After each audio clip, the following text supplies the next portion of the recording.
falar com vocês sobre uma das mais dramáticas ditaduras de todos os tempos.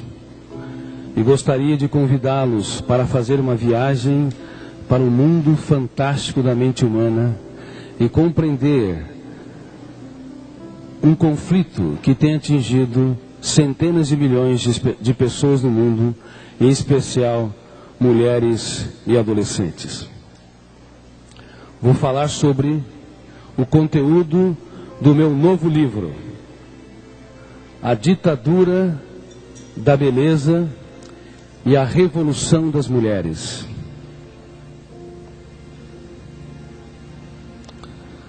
Apesar de ser considerado um dos autores mais lidos desse país e ser publicado em mais de 40 países, eu não estou feliz. Na verdade, como psiquiatra e pesquisador da psicologia, estou profundamente entristecido com o cárcere emocional que milhões de pessoas estão vivenciando nas sociedades modernas. Um desses cárceres está ligado à autoimagem, à autoestima. A autoestima é uma condição básica, fundamental, para que uma pessoa tenha saúde psicológica. É uma condição sine qua non para que uma pessoa seja realizada e possa libertar a sua criatividade e fazer a diferença na sociedade. Neste livro, A Ditadura da Beleza e a Revolução das Mulheres, eu comento a história de pessoas que viveram o drama da anorexia nervosa, da bulimia e principalmente da síndrome PIB, padrão inatingível de beleza.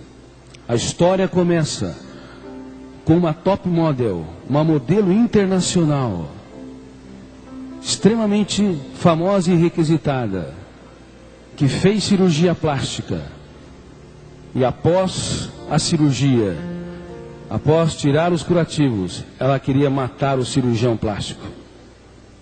Por quê? Porque o problema não estava no nariz.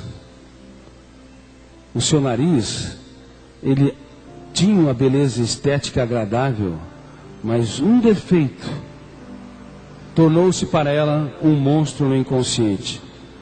E apesar de ter 16 anos, solicitou e implorou para sua mãe, que era chefe editorial de uma das mais importantes revistas femininas dos Estados Unidos, para fazer a cirurgia, até que a mãe cedeu.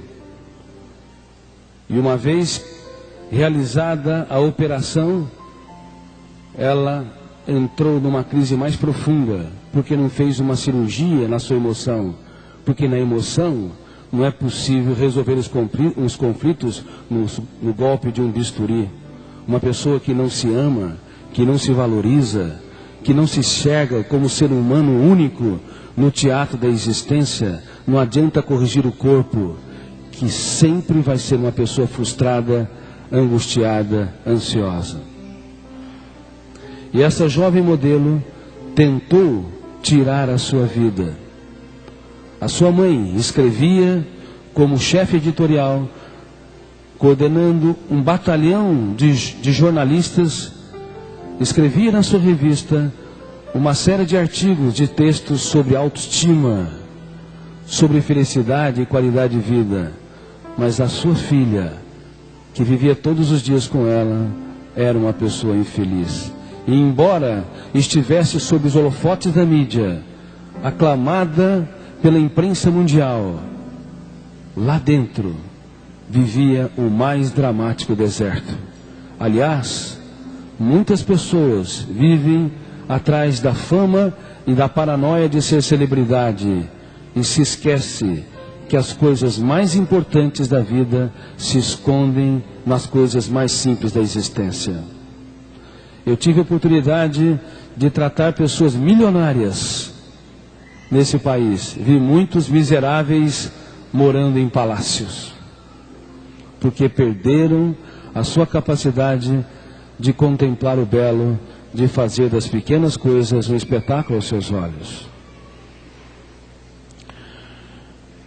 A chefe editorial dessa grande revista ficou perplexa e extremamente angustiada, porque a sua filha desejou tirar a sua vida, porque tinha uma péssima relação com o seu corpo, uma péssima relação com a sua autoimagem. Ela se detestava, não percebeu a grandeza do espetáculo da existência. Queridos amigos, existe um fenômeno inconsciente chamado RAM, Registro Automático da Memória. Tudo que se passa no palco da nossa mente é arquivado rapidamente, em milésimos de segundos, na nossa memória consciente e inconsciente. Nos computadores, o usuário tem liberdade para arquivar o que quiser. Na mente humana, o autor da vida não nos deu essa liberdade. Todos os pensamentos, sejam eles belos ou dramáticos, todas as emoções, sejam aprazíveis ou perturbadoras, serão arquivadas independente da nossa capacidade de escolha, da nossa capacidade de decidir, que nós chamamos na psicologia e psiquiatria de eu. Portanto, uma pessoa que quer ter qualidade e quer ver dias felizes tem que cuidar do que pensa e sente, tem que cuidar do seu prazer de viver, tem que gerenciar os seus pensamentos, tem que administrar a sua emoção, senão corre o risco de viver uma vida miserável, ainda que o mundo possa aplaudi-la, ainda que ela brilhe, como eu disse, sobre os holofotes da mídia, ela viverá uma vida emocional opaca, angustiante. Porque o registro é automático e involuntário. O nosso eu, que representa a nossa capacidade de escolha, tem que deixar de ser plateia, entrar no palco. E cada ideia perturbadora, cada pensamento de conteúdo negativo, cada angústia, cada sentimento de pânico, de medo, de autodestruição, tem que ser reciclado, tem que ser administrado pelo eu. Senão nós acumulamos lixos, experiências angustiantes e traumáticas nos delicados solos da memória, consciente e inconsciente. No caso dessa jovem modelo, que espelha modelos que eu já tratei, nesse romance, A Ditadura da Beleza, eu coloco uma série de personagens que passaram pelo meu consultório, pelas minhas mãos, eu reconstruo a história dramática que eles viveram. A jovem Sara é um exemplo de modelos que eu tratei, que todo mundo achava belíssimos, todas as pessoas achavam de uma beleza ímpar, invejável, mas elas tinham rejeição pelo seu corpo. Elas viveram a mais profunda solidão. Sabe qual é? É a solidão em que nós mesmos nos abandonamos. Se o mundo te abandona, a solidão é suportável. Mas se você mesmo se abandona, se você não tiver uma relação afetiva, inteligente e sábia com sua própria história, a solidão é quase que intolerável. E se modelos hoje estão se autodestruindo, têm uma relação péssima com o seu corpo, não tem autoestima com relação à sua imagem psíquica, aos seus pensamentos, e não se encantam com a sua capacidade criativa, imaginam o resto das adolescentes e adolescentes do mundo. Há pesquisas que demonstram quase 100% das modelos fotográficas têm problemas ligados à sua autoimagem. Elas se rejeitam, elas se excluem.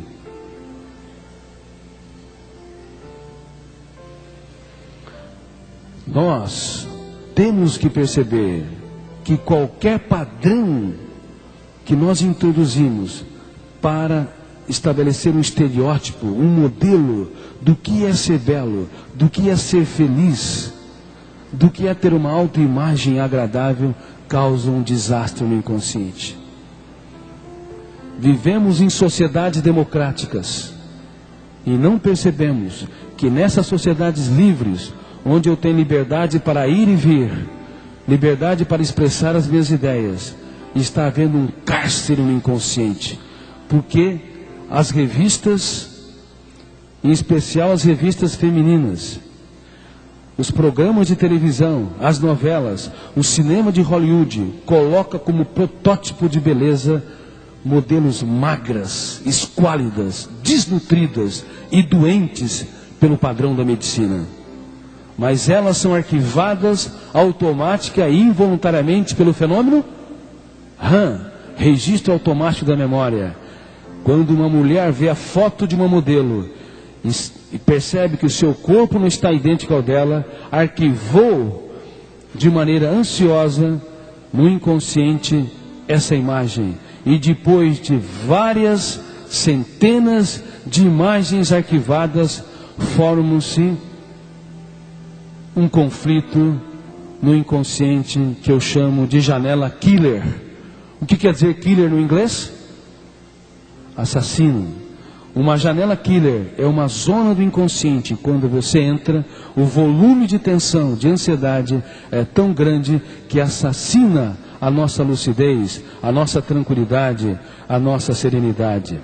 Todos nós temos algumas janelas killers arquivadas na nossa memória, na coxa de retalhos da nossa personalidade.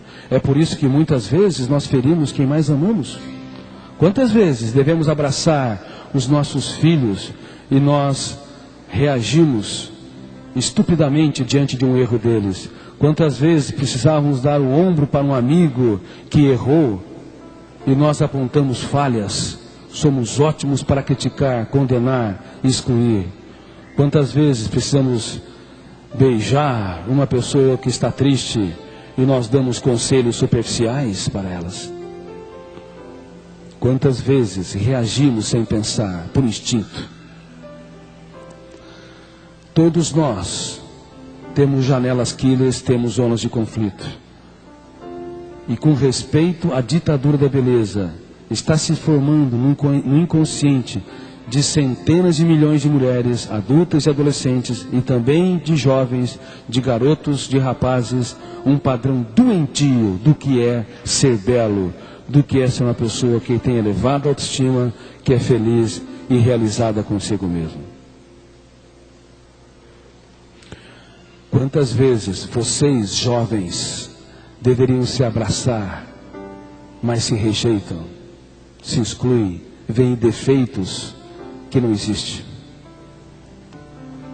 Mais de 1 bilhão de mulheres rejeitam alguma área do seu corpo, de maneira contumaz e doentias. Alguns queriam trocar o seu nariz como Sara. Outros queriam trocar o tamanho do seu pescoço. Outros dos seus seios, da maçã dos seus rostos, da sua face. Tem pessoas que querem trocar tudo, porque tem uma péssima relação consigo mesmo. Não tem um caso de amor com a sua própria história. Você tem um caso de amor com você mesmo? O tanto e o quanto você tem uma relação afetiva com a sua história? E o telespectador? O quanto você tem construído um romance com a sua própria personalidade e tem percebido que a sua vida é uma pérola única no palco da existência? Eu tenho encontrado frequentemente, seja nas minhas conferências, nas pesquisas ou no meu consultório, pessoas que são ótimas para os outros, mas são carrascas de si mesmos. Raramente alguém cuida da sua vida como o melhor e o mais excelente capital, o capital da vida. Se você não cuidar afetivamente da sua história, não aprender a proteger a sua emoção contra o lixo exterior, as ofensas, contrariedades, dificuldades, problemas, perdas, derrotas, e se não aprender a proteger a sua mente contra as suas críticas contundentes, seu sentimento de autopunição, de exclusão, sua auto-rejeição por si mesmo, se não aprenderem a proteger o palco da sua mente, pouco a pouco, você vai acumular nos solos do inconsciente experiências que vão nutrir um estado de angústia, ansiedade e até propiciar o aparecimento de doenças psíquicas. O que é estranho é que nunca a indústria do lazer se multiplicou tanto como esporte, música, literatura, TV, internet, computadores, mas nunca as pessoas foram tão infelizes, tão tristes e sujeitas a tantas doenças psíquicas. O que está ocorrendo? O que está ocorrendo? Por que a nossa espécie está entristecendo? Porque o sorriso das pessoas frequentemente é um ato exterior, não acompanha uma emoção estável e profunda. Porque as pessoas não conseguem fazer das pequenas coisas espetáculos aos seus olhos. Porque entre amigos, que deveria ter uma ótima relação, eles conhecem no máximo a sala de visita do seu próprio ser. Porque pais e filhos vivem num pequeno microcosmo da sala de casa. Eles respiram o mesmo ar, se alimentam dos mesmos alimentos, mas não trocam experiência de vida. Estão tão próximos fisicamente, tão distantes interiormente. Não sabem chorar, falar de si mesmos, falar dos dias mais tristes das suas vidas. Vocês sabem falar? As pessoas que vocês amam conhecem os capítulos mais dramáticos da sua história, as lágrimas que você nunca teve coragem de chorar, as dores que foram represadas e nunca ganharam o palco das palavras. O ser humano moderno, ele tem vivido em sociedades adensadas, com milhares de pessoas ao seu redor, mas ao mesmo tempo numa dramática solidão, ilhado no seu próprio mundo. Raramente nós conseguimos falar para as pessoas sobre aquilo que é mais importante e mais secreto da nossa história de personalidade. Uma das coisas que me encantou, analisando como um crítico da psicologia a personalidade de Jesus, eu que fui um grande ateu, talvez um dos maiores ateus que pisou nessa terra, foi a sua capacidade de falar da sua dor, de comunicar o seu ser sem medo e sem resistências. Quando ele estava no auge da fama, no final da sua vida terrena, seguido por multidões, aclamado por dezenas de milhares de pessoas, num jardim, o Jardim das Oliveiras, na noite em que foi traído, o jardineiro da vida, quando estava sofrendo, não ocultou a sua dor. Ele chamou 3 amigos, o jovem João, Tiago e o jovem Pedro. E para eles, ele falou que a sua alma estava profundamente triste e angustiada. Era desnecessário ele falar. Poderia querer se proteger, manter o patamar de que nunca passou pelo vale da dor, ter uma postura de herói, mas ele preferiu ser transparente para ensinar os seus jovens discípulos ao longo da sua vida não terem medo do que são, a serem transparentes. Quantas vezes nós simulamos comportamentos, disfarçamos a nossa dor. Quantas pessoas se deprimem, se angustiam e até cometem atos de suicídio, como Sara, da personagem A Ditadura da Beleza, porque nunca teve coragem de abrir o que está na caixa de segredos da sua personalidade para as pessoas que amam. Infelizmente, Sara não morreu. Ela teve uma oportunidade de viver. E a mãe e filha viviam em pé de guerras. Eram pessoas lúcidas e inteligentes, mas não conseguiam falar de si mesmas. Eram especialistas em apontar defeitos uns dos outros, em apontar falhas. E uma pessoa é tanto mais madura quanto menos aponta falha, quanto mais compreende. Uma pessoa é tanto mais imatura quanto mais critica, condena, exclui. O mestre dos mestres estava ensinando os seus discípulos, nas últimas horas em que estava livre, a ser transparentes, não ter medo das suas emoções, dos seus sentimentos.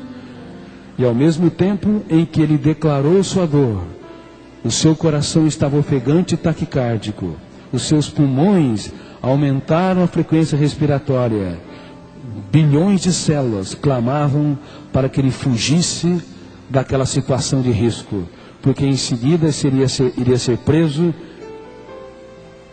iria ser traído e preso.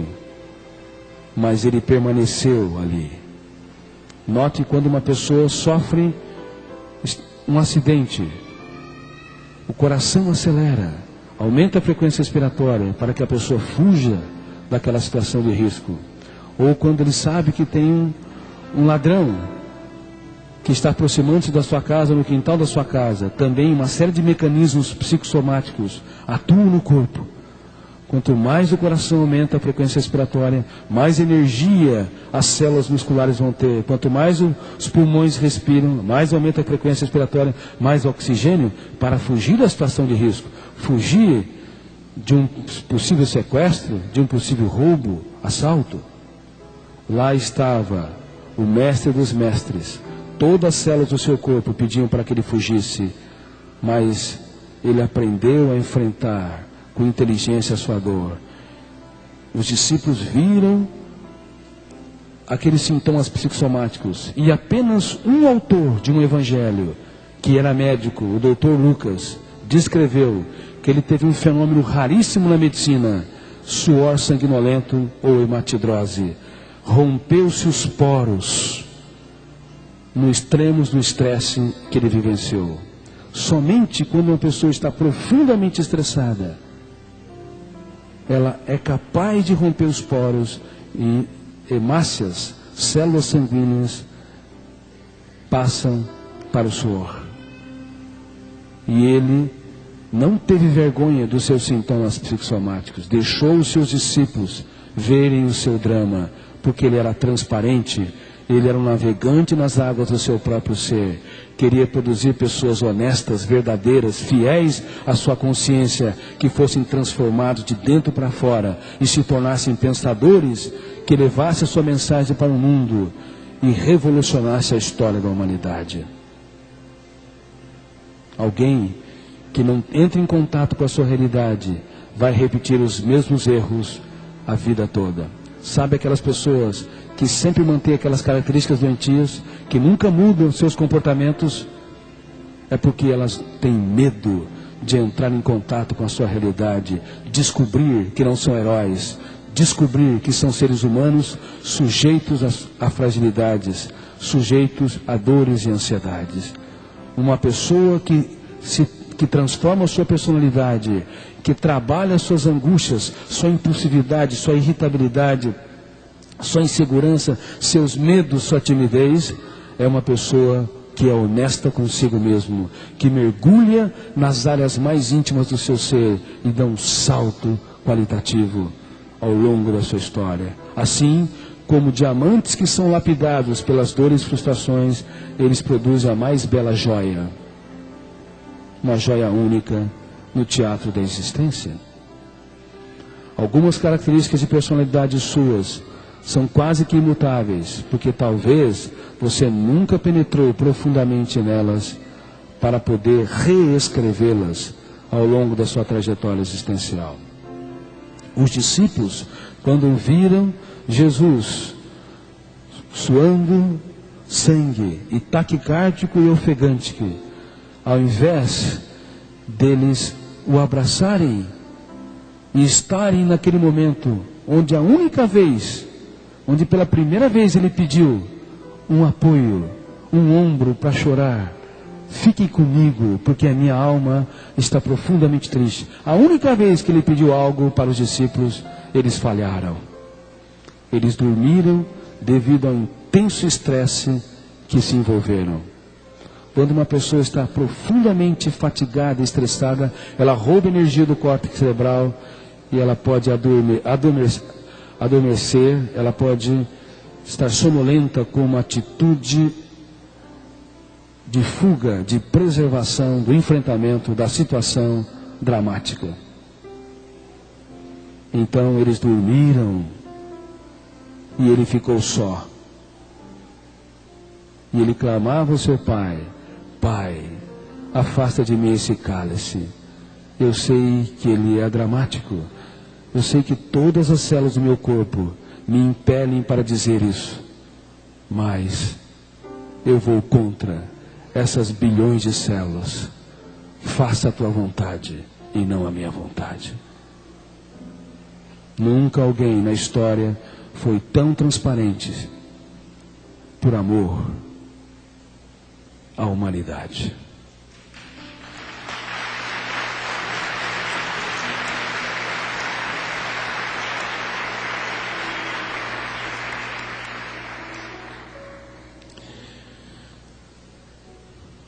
Então algo ocorreu. Logo veio Judas com uma grande escolta, mais de 300 soldados. Judas conhecia pouco seu mestre, mas o pouco que ele conhecia sabia que ele não rejeitaria um beijo. Foi a única vez na história que um ser humano foi traído com um beijo. E quando ele o beijou, naquele momento Jesus deveria vivenciar o drama de um foco de tensão enorme. Imagina quando alguém o trai. Olhe para a tua experiência. Vasculhe a sua história. Quando você foi traído, rejeitado ou excluído. É a mais dramática, é a mais angustiante experiência, a exclusão, a discriminação. Naquele momento, ele tinha todos os motivos para expor Judas, condená-lo, criticá-lo. Mas, ao invés de ser escravo de uma janela killer, de assassinar a sua coerência, a sua lucidez e inteligência, ele abriu todas as janelas da sua memória e desempenhou um papel sublime. Ele olhou para o seu traidor e, para a perplexidade da psiquiatria e da psicologia, disse: amigo, para que vieste? Nunca na história uma pessoa traída tratou com tanta dignidade um traidor. Nunca na história uma pessoa que foi frustrada e profundamente decepcionada investiu até o último momento na pessoa que o frustrou, dando uma oportunidade para ele reconstruir a sua história. Ele não tinha medo de ser traído, ele tinha medo de perder um amigo. Ele chamou aquele que o excluiu e o condenou de amigo. Olhe para a sua experiência. Quantas vezes excluímos as pessoas ao nosso redor por pequenos atos? Quantas vezes deveríamos investir nossa inteligência e sabedoria para apoiar, encorajar uma pessoa errante, que erra com frequência os mesmos erros, e ao invés de chamá-los de amigo e dizer: você tem potencial para mudar a história, sua história, reescrever os capítulos mais difíceis da sua vida, deixar de ser vítima das suas mazelas e misérias, nós o condenamos, os excluímos. Muitos filhos, quando seus pais não atendem às suas necessidades, não compram um tênis, uma roupa, agridem os seus pais como se eles fossem serviçais deles. E pais também, quando veem os seus filhos errando, dando escândalo na sociedade, ao invés de abraçá-lo e apostar nele, os expõem, criticam publicamente. Me lembro até de uma história de um dentista. O seu filho foi pego em flagrante numa loja de departamento porque furtou um CD. E esse menino foi levado até a delegacia e telefonaram para o pai. O pai, chegando no local, a primeira atitude que teve foi esbofetear o filho e dizer: você me envergonha, não foi isso que eu te ensinei a vida toda. Diante dos guardas, queria mostrar que sempre deu correção para esse filho. Não percebeu que quando seu filho foi levado até a delegacia, o fenômeno RAM arquivou milhares de experiências dramáticas, angustiantes, ele já tinha sido punido, já tinha sido arquivado uma série de experiências que o angustiaram, que causaram-lhe grande sofrimento. Bom, o pai o levou no carro, sem falar nada, entrou na casa, o menino, em seguida entrou no seu quarto e trancou a porta. O pai tentou abrir a porta, não conseguiu. Forçou a porta, não conseguiu. E antes que ele conseguisse arrombar-se, não deu tempo. O garoto tirou a vida.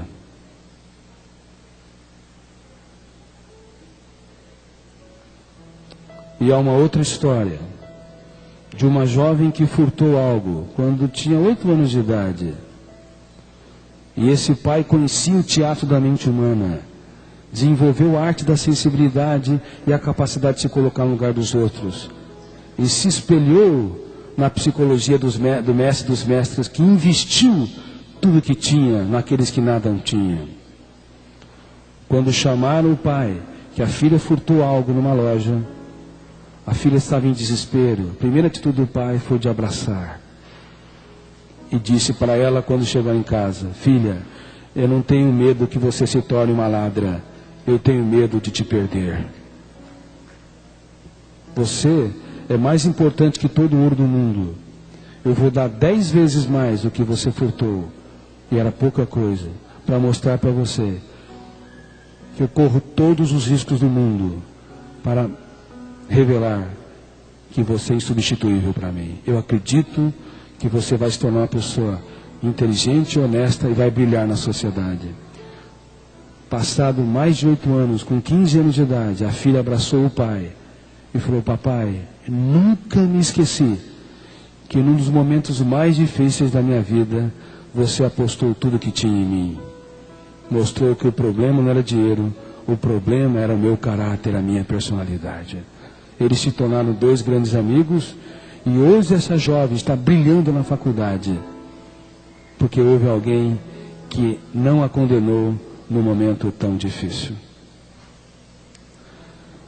Judas quase muda o seu comportamento quando Jesus diz: amigo, para que vieste?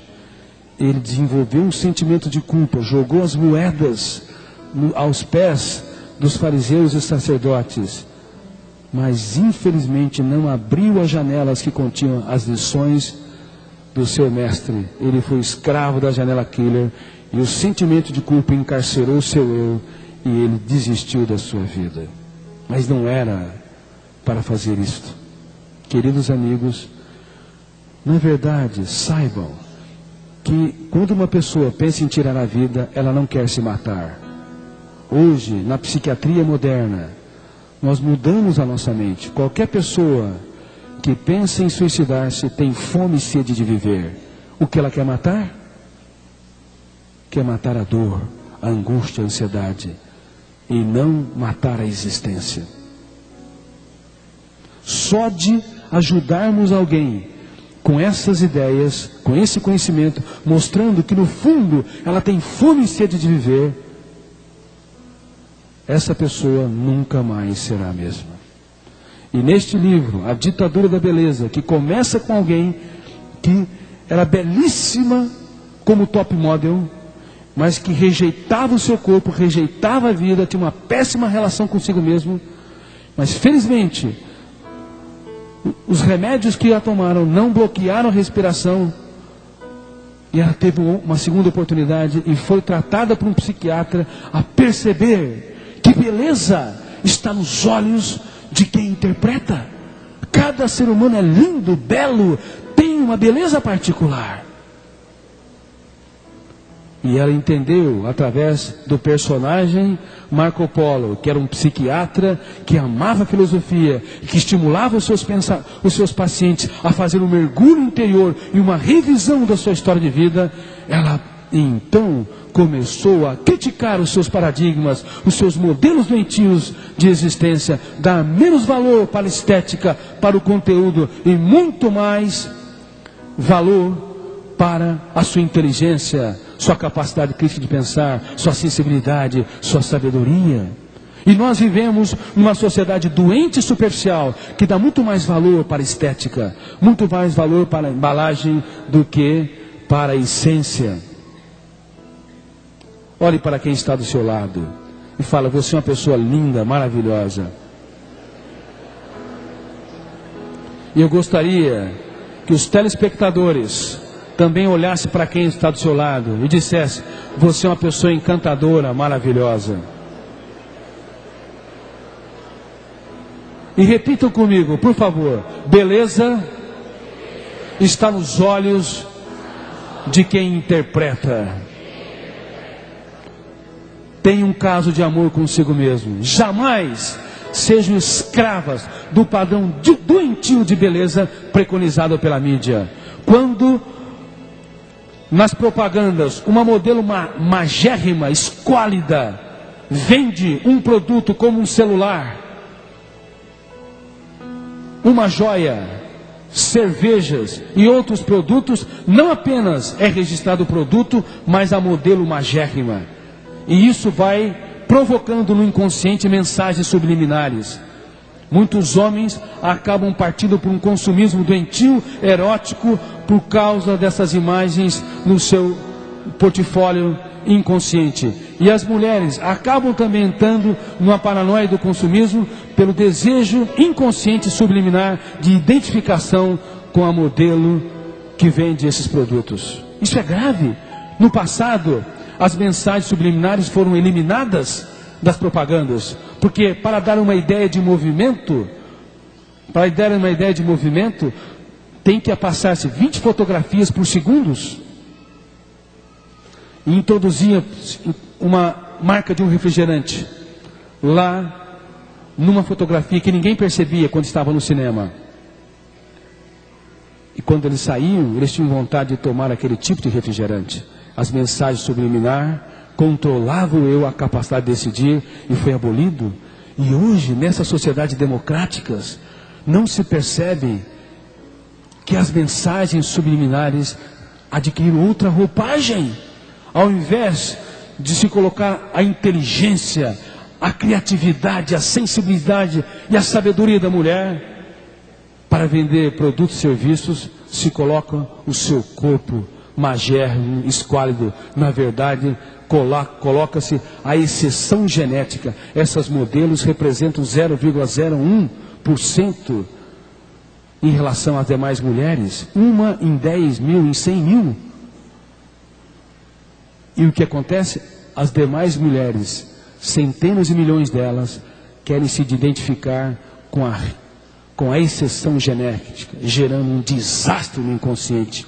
Há mais de 600 milhões de mulheres que se dizem escravas da ditadura da beleza. Vocês sabiam disso? Sabe quantos por cento das mulheres se acham belas no mundo, de acordo com pesquisas internacionais que eu descrevo no livro A Ditadura da Beleza?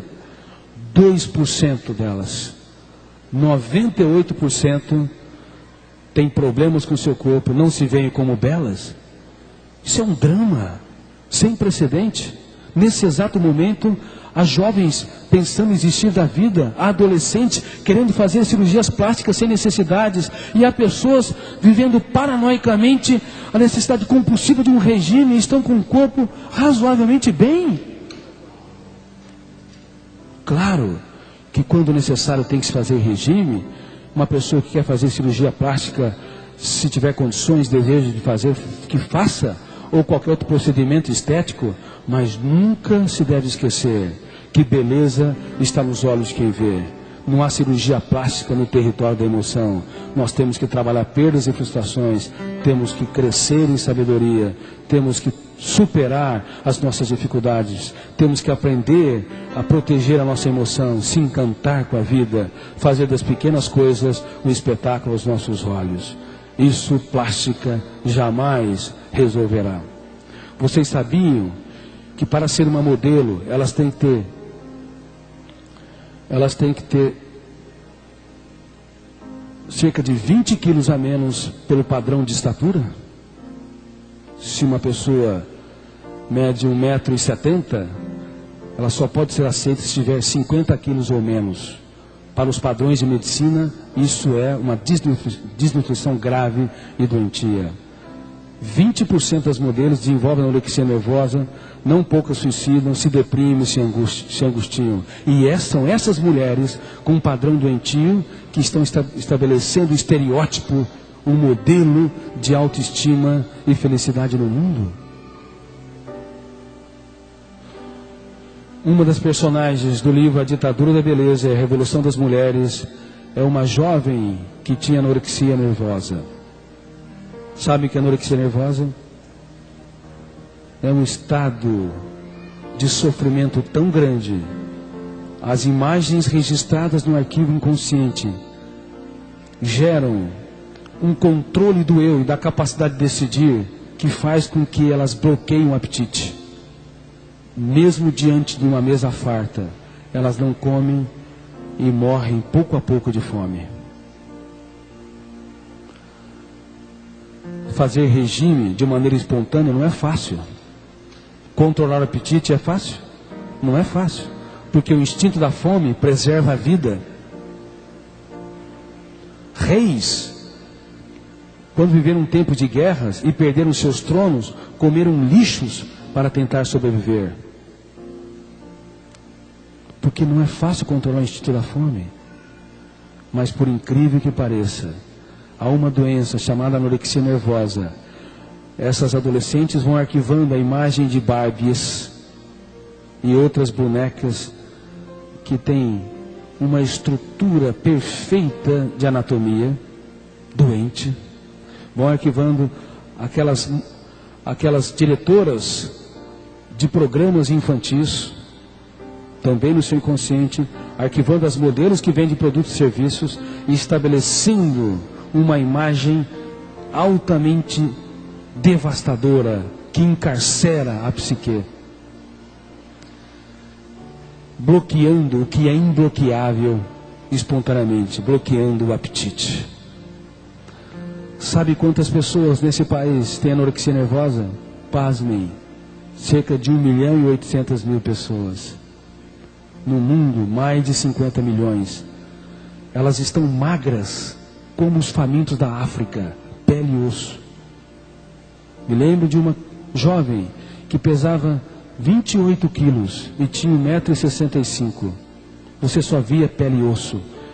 Era filha de um juiz que amava, mas não conseguiu levá-la a superar o cárcere dessa doença. E os pediatras e outros profissionais também não conseguiram levá-la a perceber que beleza está nos olhos de quem vê. Ela estava morrendo de fome. Chegou no meu consultório. Primeira palavra que eu disse, ela tampou os ouvidos. Não queria me ouvir. Eu sabia que a chance dela morrer é muito grande. Mas a sua imagem cadavérica chocava aos olhos. E você perguntava, e eu fiz essa pergunta, por que não come? Porque eu estou gorda. Quando estavam diante do espelho, elas não conseguiam enxergar, ela não conseguia enxergar pele e osso, enxergava a imagem doentia arquivada no seu inconsciente. Felizmente, eu desafiei a sua inteligência, eu provoquei a sua capacidade de pensar. Quando ela destapou os seus ouvidos, depois de 10 longos minutos, eu disse que ela pode ir. Eu falei, você deve ser uma pessoa encantadora, mas você tem liberdade para ir. Se você não quer que eu te ajude, ou acha que eu não tenho capacidade para ajudá-la, você é livre. Eu só queria ter a oportunidade de conhecer esse tesouro que se esconde no escombro da sua dor. E foi a primeira vez que alguém a desafiou nesse sentido. Então ela chorou, começou a abrir os capítulos da sua vida e pouco a pouco levei ela a deixar de ser plateia, entrar no palco e se tornar autora da sua própria história. Queridos amigos, ser autor da nossa história é fundamental para ter qualidade de vida e ter saúde psíquica. Às vezes, as pessoas não nos compreendem. Nós sofremos derrotas, perdas, lágrimas, dificuldades. Mas se você é autor da sua história, você pode escrever, nos momentos mais difíceis da sua vida, os capítulos mais importantes dessa história. Muito obrigado.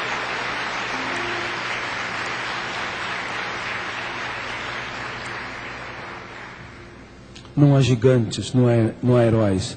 Todos nós temos dificuldades. Eu treino psicólogos e os meus livros estão sendo lidos por milhares de psicólogos, psiquiatras, médicos no Brasil e fora do país. Mas eu tenho convicção que não há heróis. Todo ser humano, inclusive os psiquiatras, tem suas zonas de conflito. E feliz daquele ser humano que consegue ser transparentes, abrindo as janelas da sua psique, da sua personalidade, para reescrever esses capítulos da sua vida. Alguém que não se abre vai preservar os seus conflitos e tem grande chance de levá-los para o seu túmulo.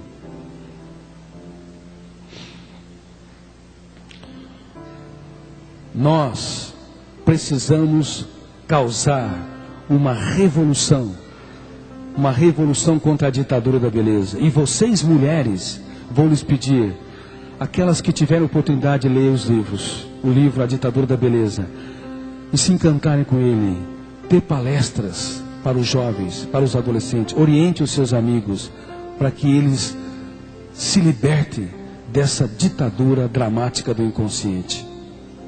Há mulheres que não têm anorexia nervosa, não têm bulimia, que aquele vômito incoercível, o vômito em jato, quando elas comem compulsivamente, têm sentimento de culpa, vão até o banheiro, colocam o dedo na garganta para colocar para fora o alimento. Essa doença é bulimia. E a princesa Diana, ou Diana, da Inglaterra, que faleceu há poucos anos, era escrava da bulimia, vivia infeliz, embora fosse uma princesa. Aliás, há muitos príncipes miseráveis, porque não tocam nos seus conflitos, embora sejam pessoas espetaculares. Bom, não apenas a anorexia e a bulimia, mas, infelizmente, grande parte das mulheres estão desenvolvendo a síndrome PIB. E também os homens. PIB quer dizer padrão inatingível de beleza. É uma doença, é um transtorno psíquico que eu tive a felicidade de descobrir e a infelicidade de saber que ela se pulverizou nas sociedades modernas, não apenas no Brasil, mas em todas as sociedades de consumo. Quando uma mulher vê a foto de uma modelo, o seu corpo não está igual ao da modelo, ela tem um ataque de raiva. Ao invés de fechar a revista, as mulheres são persistentes, vão até o fim. Depois de centenas de imagens arquivadas, gera-se o quê? Uma janela? Killer. Aí elas vão diante dos espelhos e fazem a pergunta fatal: espelho, espelho meu, existe alguém com mais defeito do que eu?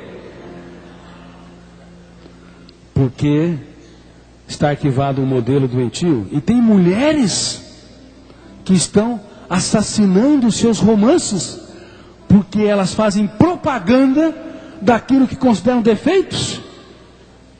Elas chegam diante de seus maridos e falam: querido, minhas estrias estão péssimas.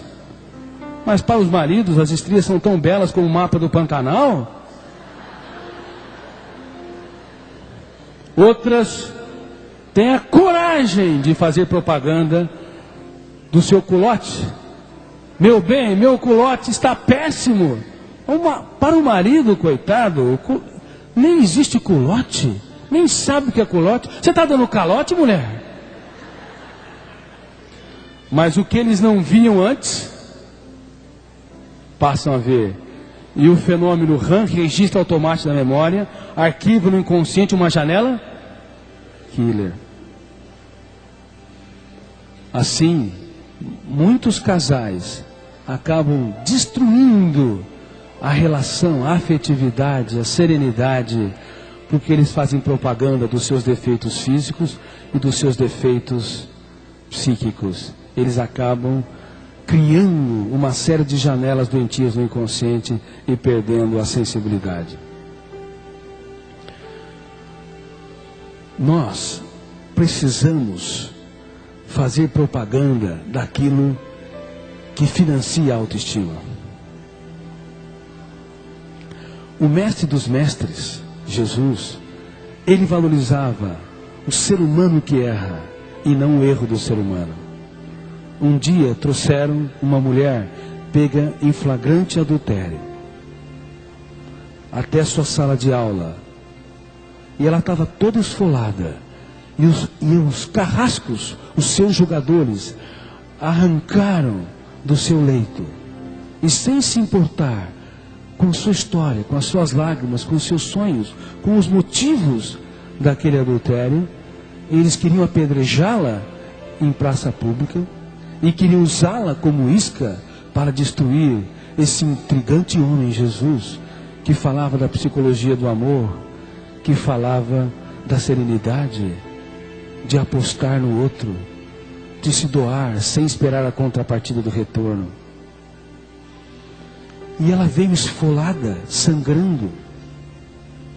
E de repente ele estava dando uma aula no pórtico de Salomão, um lugar aberto. E centenas de pessoas, profundamente animadas, excitadas, queriam aprender, beber da sua sabedoria. E naquele clima tão inteligente, apareceram os fariseus e colocaram aquela mulher esfolada diante dele. Eles estavam presos, os fariseus, pelas janelas killers. O seu eu era escravo do desejo de matar, do julgamento rápido, sem perceber as consequências do outro, da sua agressividade e violência. E existe um princípio: quando os seres humanos estão em grupo e desenvolvem agressividade, essa agressividade é quase que incontrolável.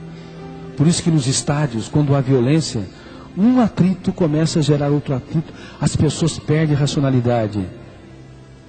Executivos, profissionais calmos, tranquilos nas suas fábricas, nos seus escritórios, viram monstros, animais, porque são presos pelas janelas killers. Aqueles fariseus estavam destilando ódio, não conseguiam raciocinar, queriam apedrejá-la e apedrejá-lo, e fizeram uma pergunta fatal: mestre, ela foi pega em flagrante adultério, qual a sua sentença? Qual o seu veredito? Qual foi a resposta dele? Essa foi a segunda resposta que vocês disseram: quem não tem pecado, atire a primeira pedra. Primeira resposta foi não dar resposta. Foi o silêncio. Gravem isso. Só o silêncio contém a sabedoria quando a vida está em risco. Nos primeiros 30 segundos de tensão, quando somos ofendidos, criticados, rejeitados, nós cometemos os maiores erros da nossa vida. Os seus maiores erros, as palavras que você nunca deveria ter dito, as atitudes que nunca deveriam ter sido expressadas, foram cometidas nos primeiros 30 segundos de tensão. Da próxima vez que você, que está aqui na plateia, ou você que está na sua casa, passar por uma situação de turbulência, de perda, derrota, rejeição, críticas, injustas ou justas, façam a oração dos sábios, o silêncio. Não deem respostas, porque naquele momento, no foco de tensão, a janela killer pode controlar o eu, e o homo bios, que é o instinto, pode dominar o homo sapiens, que é a nossa área inteligente, e nos fazer reagir como animais. Muitos assassinatos, muitos atos violentos, guerras são cometidas, atos terroristas são produzidas pelo volume de tensão das janelas killers num determinado momento existencial. Façam a oração dos sábios e não a gigante.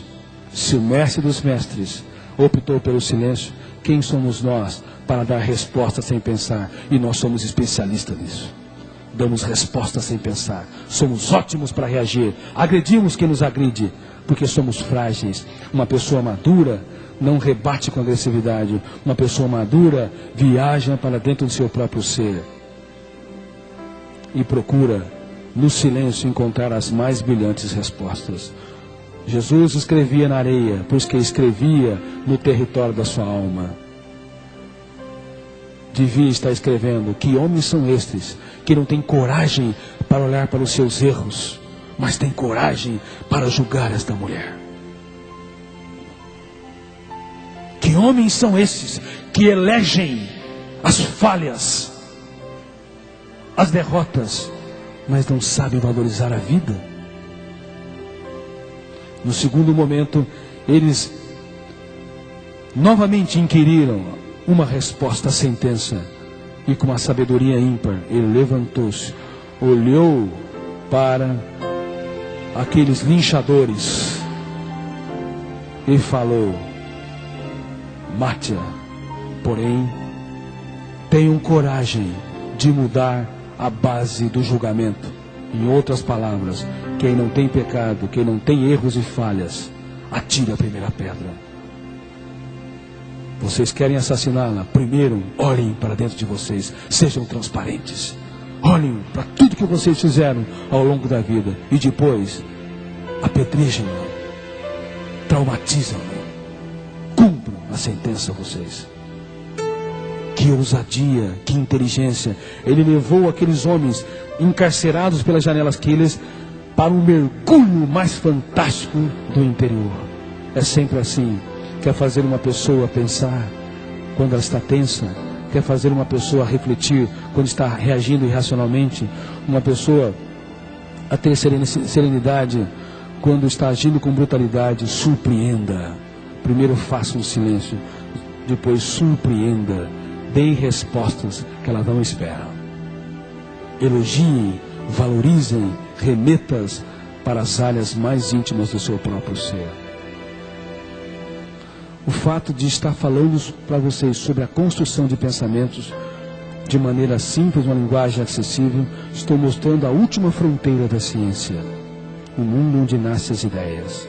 E lá no mundo onde nascem as ideias, nós temos que estimular as pessoas a construir as mais belas ideias num ambiente em que normalmente as pessoas não conseguem pensar. Vocês têm feito isso? Que tipo de atitude vocês têm tomado quando o mundo desaba sobre vocês? Às vezes, não somos agressivos com os de fora, mas somos autoagressivos. Encontrei muitas pessoas algozes, carrascas de si mesmos, não suportam os seus erros. São ótimos para se condenar, se excluir.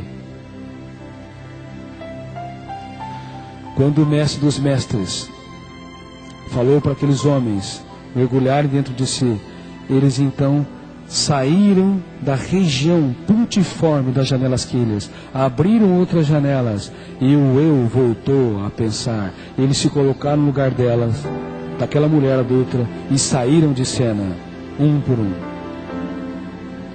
Então chegou a vez desse homem que defendeu mais as mulheres em toda a história da humanidade, que eu descrevo no livro A Ditadura da Beleza, que fez das prostitutas rainhas e das desprezadas princesas. Chegou a vez de ele elogiá-la e levá-la para dentro de si mesmo. Ele falou: mulher, onde estão os seus acusadores? Mulher, onde estão os seus acusadores? Ele não chamou ela de adúltera e nem quis saber com quantos homens ela havia adulterado. Ele chamou ela de mulher. Ele não expôs os erros dela. Muitas vezes nós expomos as pessoas publicamente, e é um dos maiores erros educacional. Elogiem as pessoas em público e as critique em particular. Não façam o contrário. Não critique as pessoas em público e elogie-as em particular. Pode até elogiar em particular, mas nunca o façam. Não critique as pessoas, exponham os erros das pessoas em público. E muitos pais fazem isso. Professores acabam num momento de tensão expondo o seu aluno, criticando e condenando publicamente. Aquilo registra de maneira privilegiada e gera uma zona de conflito altamente poderosa que pode destruir áreas importantes da personalidade. Bom, ele falou: mulher, você é um ser humano mais importante do que seus próprios erros. Onde estão aqueles que te condenam? Ele sabia que eles saíram, era desnecessário lhe perguntar, mas perguntou para levar ela ao mergulho interior. E ela disse: eles se foram? E ela emendou, completou. Então, e ele emendou, completou. Então vai e reescreva a sua história. Analise comigo, como um pesquisador científico da psicologia, ele despediu aquela mulher. Ele poderia ter falado: de hoje em diante, a tua vida me pertence, você deve ser minha discípula, porque eu preservei a sua vida. Quantas vezes controlamos os outros para nos seguirem? Ele falou: você não me deve nada. O que eu fiz desprendido de qualquer outra intenção. Vai e reescreva a sua história. E ela nunca mais foi. Sabe por quê? Porque encontrou a única base para a verdadeira liberdade, para a capacidade de escolha. Qual é? O amor. Ela amou profundamente a Jesus e optou por ele e o seguiu até os pés da sua cruz.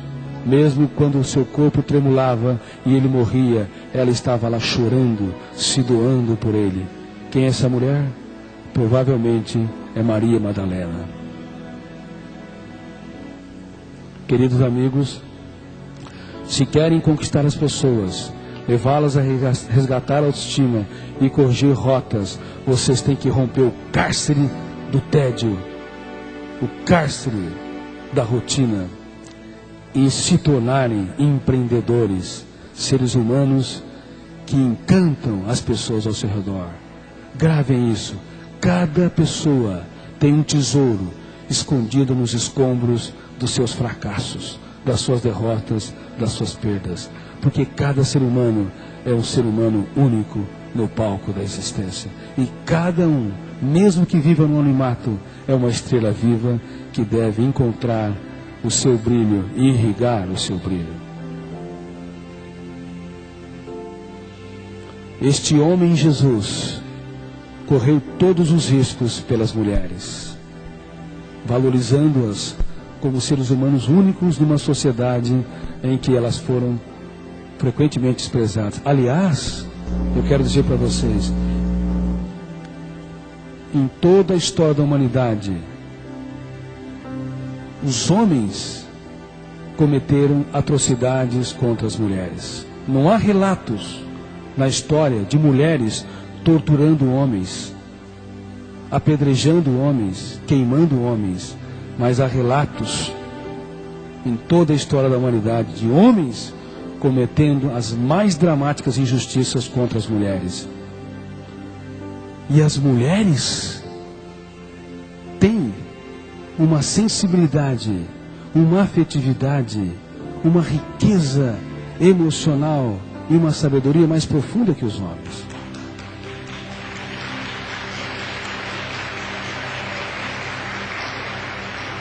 E na minha opinião, elas deveriam dominar setores estratégicos da humanidade, como eu digo no livro A Ditadura da Beleza. Se elas fossem generais, não haveriam guerras, porque elas não teriam coragem de enviar os seus filhos aos campos de batalha.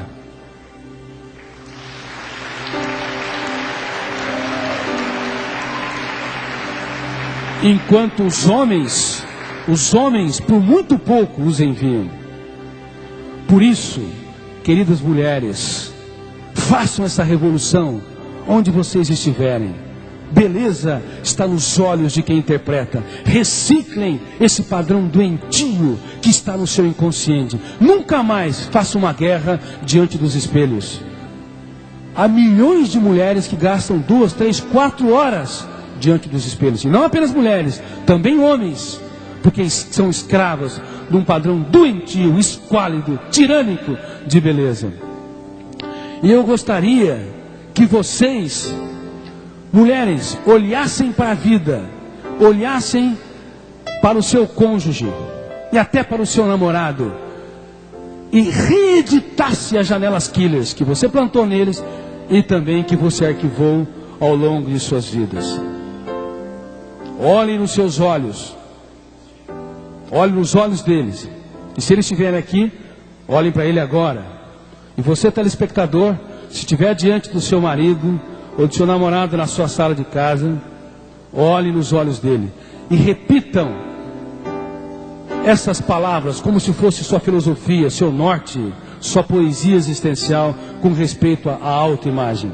Repitam com emoção: eu sou bonita, maravilhosa, inteligente, e você faz um grande negócio de viver comigo.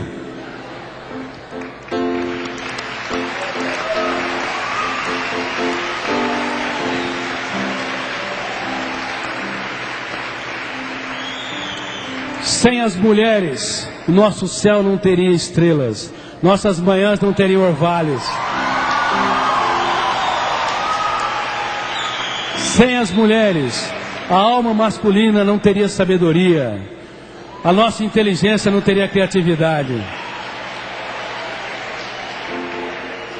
Vocês fazem toda a diferença na sociedade, e está mais do que provado que as mulheres macularam, feriram muito menos as sociedades ao longo da história da humanidade do que os homens. Por isso, eu sinceramente espero, como psiquiatra, como pesquisador da psicologia e como escritor, que vocês, mulheres, cada vez mais ocupem os postos mais importantes da sociedade.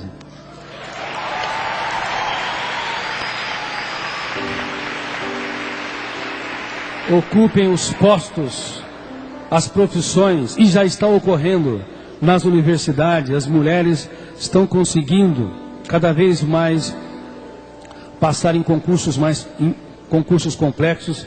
O número de médicas que está saindo das faculdades, de psicólogas, de executivas, inclusive nas MBAs, está se tornando cada vez mais volumoso em relação aos homens. Bom, eu agora quero falar de alguns princípios para que vocês possam ter qualidade de vida ao longo de sua vida. Número 1, a emoção é a parte mais delicada da psique. Você pode fazer seguro de casa, seguro do carro, seguro de vida. Se não aprender a proteger a sua emoção, tem grandes chances de ser doente. Eu vou dar algumas características, algumas ferramentas fundamentais para que vocês protejam a sua emoção. Número 1, se doem sem esperar a contrapartida do retorno. Quando nós esperamos demais o retorno das pessoas, nós nos frustramos excessivamente. Número 2, façam das pequenas coisas um espetáculo aos seus olhos. No anonimato das flores, na anatomia das nuvens, no elogio, numa troca de diálogo, como eu disse, se escondem as coisas mais importantes da nossa história. Número 3, não é possível deletar a memória, não é possível apagar os arquivos. Nos computadores, a tarefa mais simples é apagar os arquivos. Eu posso apagar um livro que eu demorei para escrever anos, em segundos, ou fração de segundos. Mas na memória humana é impossível.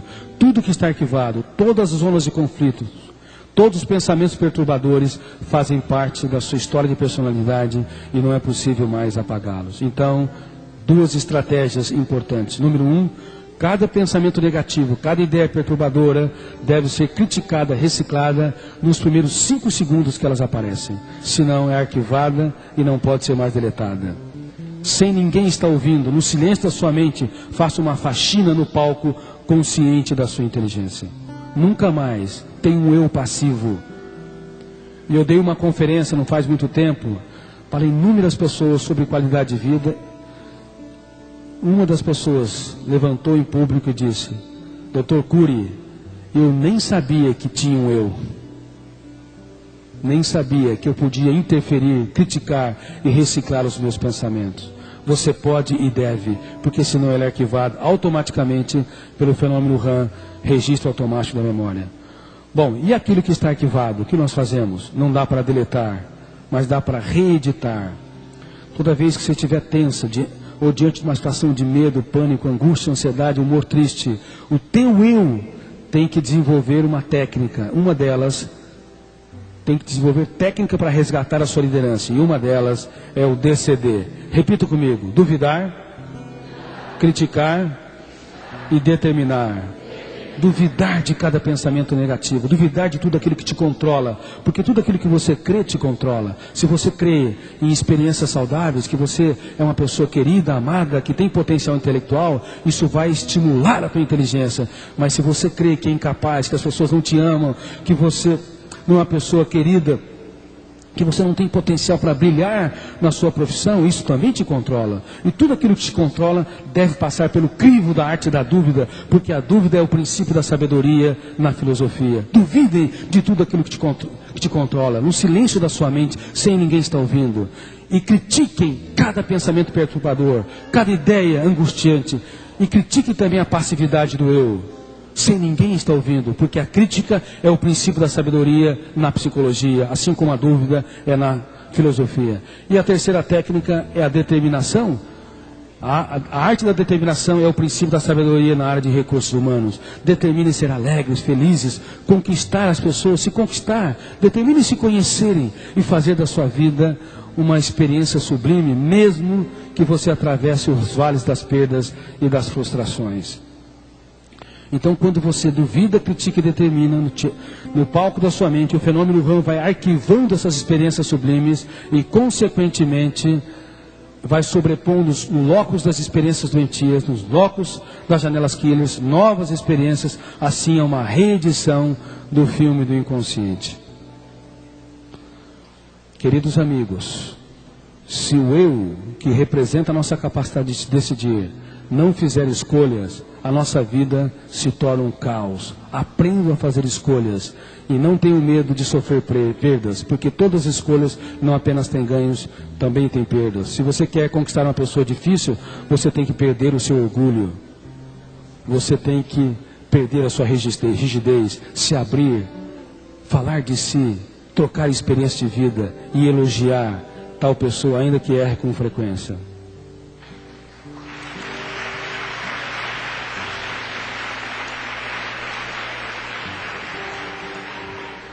Eu gostaria